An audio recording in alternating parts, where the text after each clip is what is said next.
Assalamu alaikum wa rahmatullahi yan uwa abokai, barkamu da yau, barkamu da sake kasancewa da ku a wani sabon bidiyo. A wannan bidiyo zan nuna maka da ƙara tsayin security akan wayarka kafin ya shige akan wayarka. Ba za ta iya kakan iya bar wayarka ta dade kamar na sakan 5 ko sakan 10 sai security ya shiga. Insha Allah a wannan bidiyon zan nuna maka da gyara wannan matsalar. Amma kafin mu ce kai da bidiyon idan ya kasance na farkon zai taka wannan channel ta UzairuTV Village, ka taimaka ka danna mu alamar subscribe, sannan ka taɓa alamar ƙwararrawa, sannan ka zabi all, sannan ka yi like na wannan bidiyo inda dama ka shiya zuwa ga yan uwa abokai su gani su amfana. Mu je mu fara bidiyon. Okay, da farko dai za ku shiga cikin settings na wayar ku kamar haka. Da ran kun shiga cikin settings na wayar ku za ku zo ku nemi ina ka sa security location din nan gashi.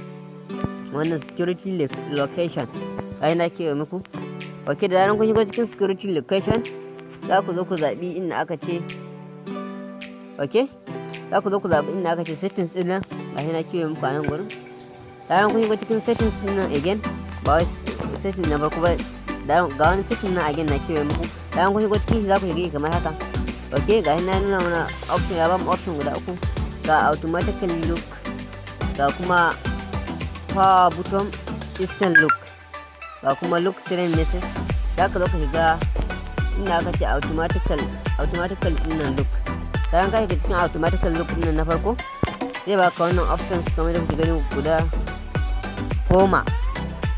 Na ɗaya ce immediately, na biyu za ka gani kusan kowace waya a second 5 din yake, za ka ga ta 5 second, ma'ana in waya ka ta yi second 5 a kunne to lokaci zai shiga, kwaɗan nan zai shiga security kenan.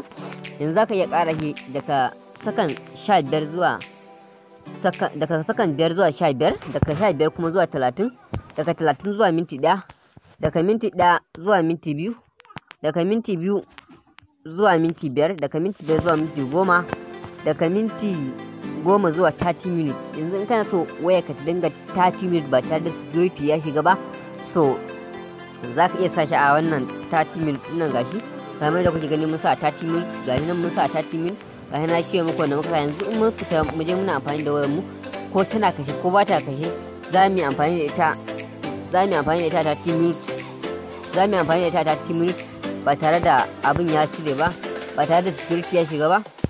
Okay, yanzu mu je muna amfani da wayar mu, za mu shiga mu yi amfani ko ina, mu shiga ko ina, ko mun ajiye ta mutu dan kanta, to security nan ba zai shiga ba, saboda kasancewa mun saita wannan abin sai idan mun kashe wayar mu mun kunna sannan security nan zai shiga. Okay, so ku ci gaba da yin subscribe din channel din UzairuTV Village domin samun update a koda yaushe. So a huta lafiya.